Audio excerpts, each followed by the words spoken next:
Hello, and I'm in the Spa Pavilion to meet a very interesting individual, Richard Felix, author, historian and TV star, so I'm really looking forward to it.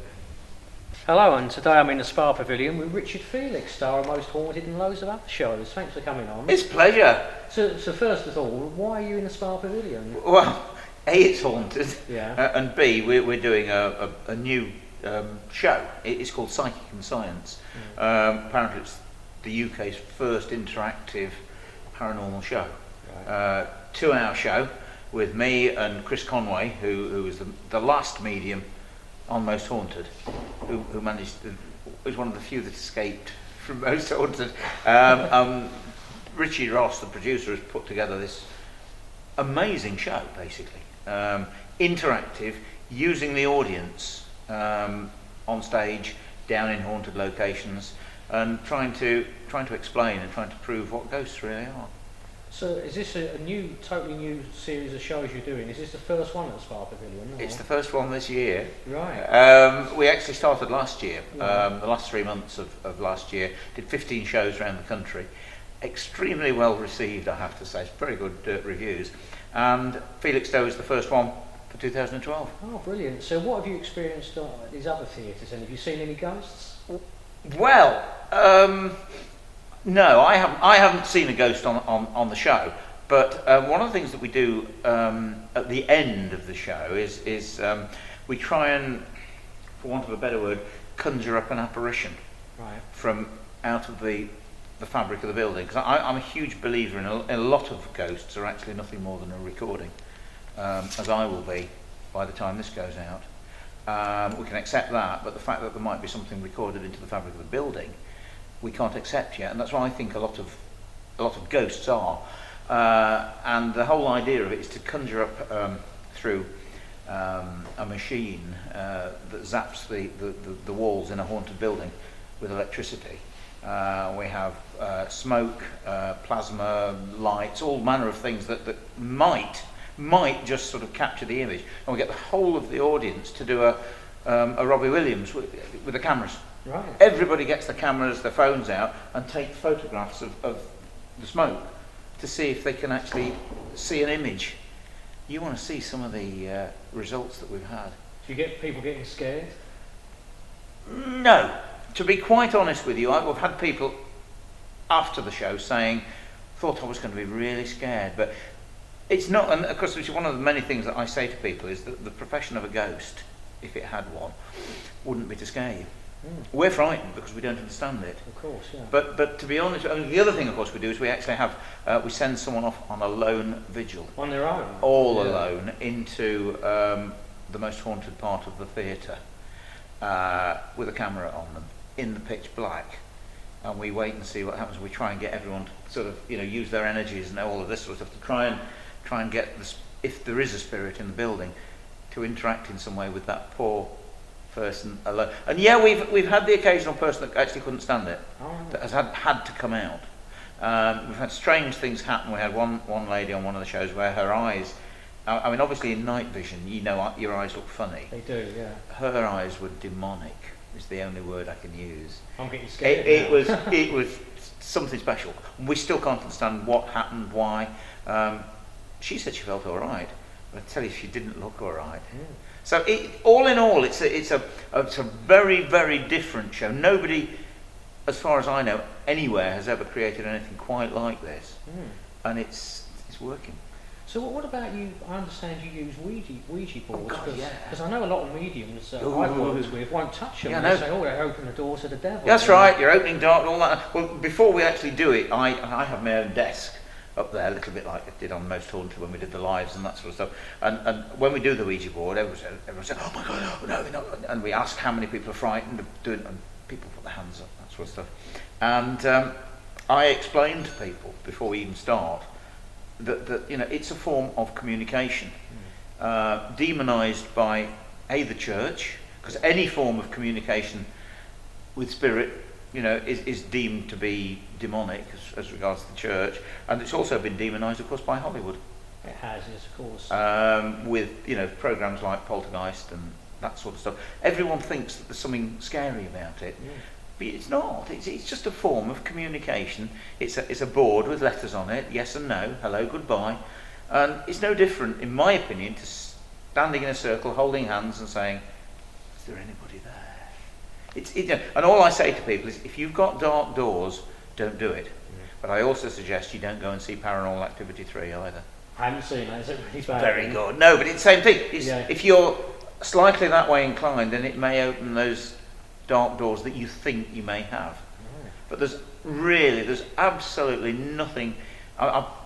Ouija boards. I'm not psychic. I'm not in the slightest bit mediumistic or so. I've been doing Ouija boards for years. Trust me, there's nothing wrong in it at all. Well, I had to laugh when I was looking up on the internet. It says you're actually terrified of ghosts. So why would someone who's scared of ghosts You tell me. want to become a ghost hunter? Is it therapy? I actually don't know. But I've been frightened of ghosts since I was 4 years of age. It's a long time ago. I'm still the same. I don't know whether if you watch the show, Most Haunted, but I mean, you'd notice the very infrequent occasions that I ever went off alone. And it's not for showmanship. It was nothing to do with it. It was genuine. I still am to this day frightened of something that I tell everybody there's nothing to be frightened of. It's funny because I've found a lot of ghost hunters. I don't know if you remember a chap called Elliot O'Donnell. Yes. In the 30s. Yes. Big fan of him. Yeah. But he put in all his books, he was terrified, and he used to do these night vigils, and he said he was absolutely petrified when he heard a step on the stair. And people used to say, well, why are you a ghost hunter? He said, because that's what I want to do. Yeah, and I think it's the same with me. But the other thing, of course, is that perhaps something that you're actually frightened of, you also seem to have some form of fatal fascination for as well. And I think that's what it must be. So how did you become a ghost hunter? Because at one time you were a record dealer. 27 years as a record dealer in Derby, yeah. I owned a heritage centre in Derby. I was chairman of the Tourism Association. And there was a ghost in it. Yeah. It's an old Tudor grammar school. There was a ghost of a little boy upstairs. And I don't know, it just gave me this idea, right, let's start doing ghost walks. I started the Derby Ghost Walk 20 years ago. Had Derby declared the most haunted city in Great Britain. York won't like that. They don't like it. Or They were joint second Were they? with Chester. Yes, Derby, the most haunted city in Great Britain. And I suppose the only thing I can say is it evolved. Ghost walks went mad, terribly famous. I then started doing a series of DVDs, doing the Ghost Tour of Great Britain, trying to do every county on DVD. Opened Derby Jail, where I actually saw a ghost. I was going to ask you about that, yeah. And Most Haunted came to the jail, liked what I said, told me something like, after 20 minutes they didn't know how to edit it, would I like a job? And I suppose you could say the rest was Most Haunted history. So what are your favourite moments from Most Haunted? Because the one that sticks in my mind is when you're on the Queen Mary. I was going to say the Queen Mary. You're in that room on your own, and you heard those voices, Yeah. and you got them on tape. That to me was the best ever. And the thing is, you see, about that, I was never sure whether everything that happened on Most Haunted was genuine. So when I went into that cabin, I locked the door from the inside and turned the key halfway, so nobody could push the key out during the night, drop it on the floor, piece of paper underneath, slide the key out, come in the room. So I know that nobody was in that room. And then, of course, I was alone, footsteps going around the bed. It's a heavily it's a hotel, very plush hotel. So everywhere's heavily carpeted. So it was no one walking by, because the cabin I was in was concrete floor, because they'd taken all the carpets out. So it was in the room. Then, of course, the voice. Mummy. I know, that scared me, and I was at home in front of a blazing fire. Yeah. And then this crescendo of a noise, which that was it. I was gone. I went back to my wife in our cabin. That was the end of it. That was very good, and I know it was genuine, because I know nobody was in there, and I know nobody faked it. That was the highlight for me of the whole damn show. And actually they did a programme called The 50 Scariest Moments of Most Haunted, and I got number 3. Really? What was number 1? Oh, Pendle. Oh, Pendle Of Herald. course, yeah, Pendle won. But I was a bit sceptical of that. So was I. I thought it was a bit mass hysteria. Yeah. I think that's what it was, to be honest with you. Good show. Yeah. And remember that's what it was, an entertainment show as well. Why did you leave Most Haunted? I be quite honest with you, I couldn't stand the Scooby-Doo side of things any longer.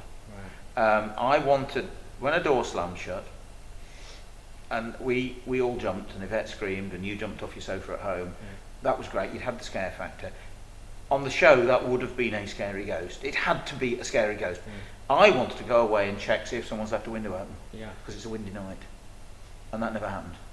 Right. And that was my problem. I wanted to be able to try and, you've got to tick the normal boxes first before you even remotely consider the small possibility of it being paranormal. Yeah, well, I do know a lot of people were upset that you left.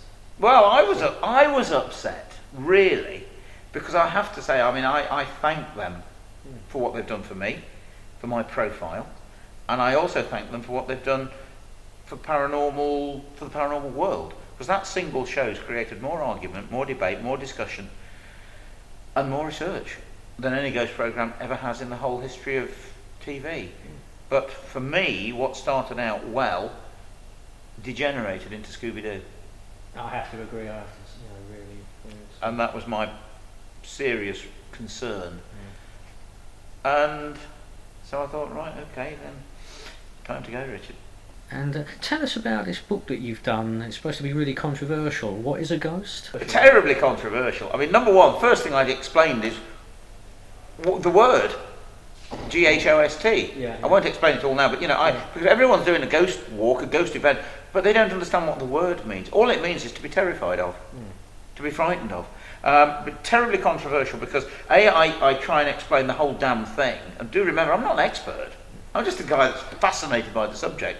And I've got two main theories. Number one, 60% of ghosts are a recording held in the fabric, and we're frightened of it. Isn't it known as the stone tape? It's the stone tape theory, yeah. It can't interact with you, it's not an intelligence. It's no more of an intelligence than putting the video on and watching a John Wayne film.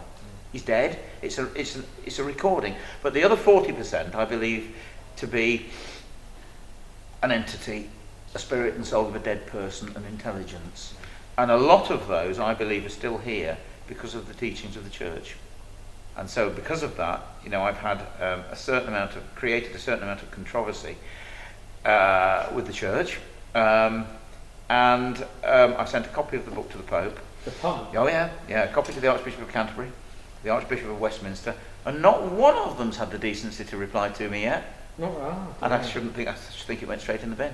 Probably. Yeah, but we have actually, we have caused a bit of a stir, because I didn't do it for that. I genuinely believe what I'm saying is possible. They're frightened to move on because of all the terrors that the church has created over the last 2,000 years. So what's the future hold for you then? What plans have you got? For me, oh my God, creation of a real TV program, ghost program, that tells it as it is. If we're there all night on location and nothing happens, okay, we'll watch next week, guys, because something may happen then. Because ghosts don't appear to audiences, ghosts don't appear to TV crews, and the chances of actually capturing a ghost on TV is pretty remote. But the whole idea is to explain, for me, the realities behind ghosts, because I believe that the realities behind ghosts are far more fascinating than the Scooby-Doo nonsense that you get at the moment. For those skeptics here, as Denise said, we're not here to try and change your opinion about anything. But I just hope that you'll A, go away having enjoyed yourselves and want to come back to the show, and B, hopefully scratching your heads, thinking, I just wonder if there really is something in this. Because trust me, there is. I swear to you there is.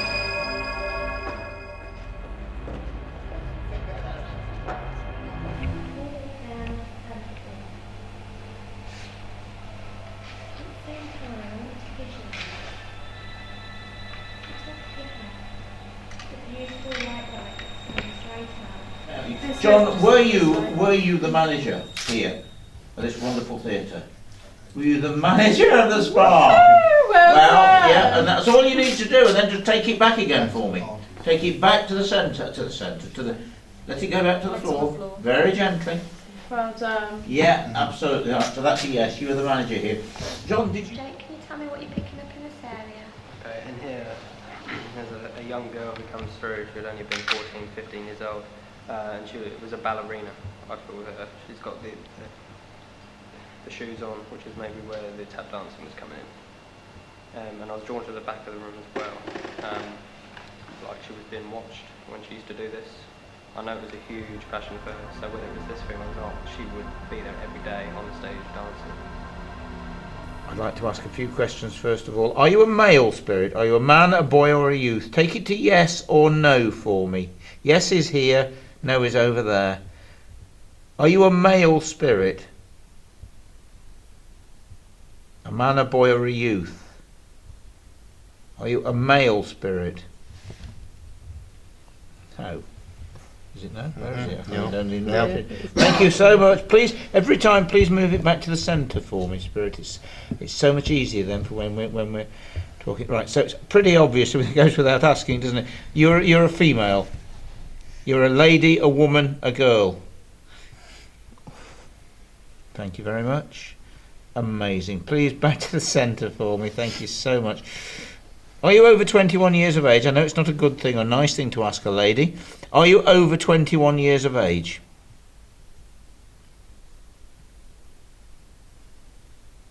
No. Okay, young lady. Are you a teenager? Are you between the ages of 13 and 19? 13 and 20, I should say. No. Oh, you're a young girl. Are you okay. Are you 10? Are you 10 or just under 10? Okay, my love.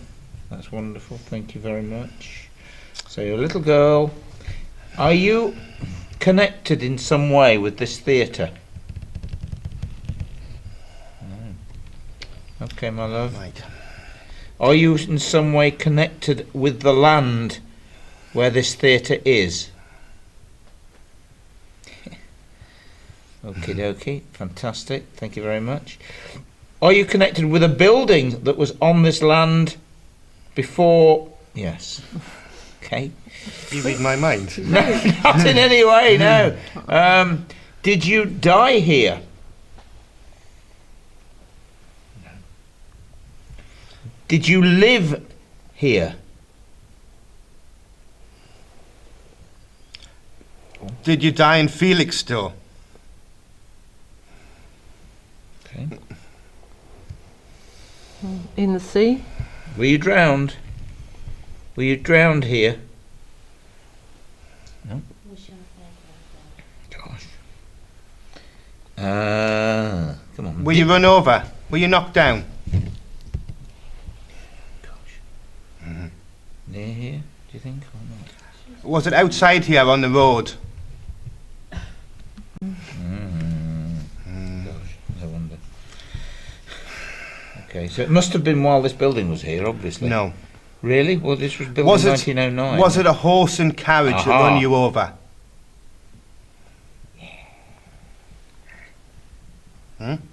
Was your body brought into this building? No, not in this building, but was your body brought into a building here on this site? Nope. Okay. Did you die in the 19th century? Did you die in the 1800s? Yes. Okay. Are you with another woman in spirit? Yep. Who's not your mother? Okay. Yeah. Is she from this theatre? Is the other lady connected?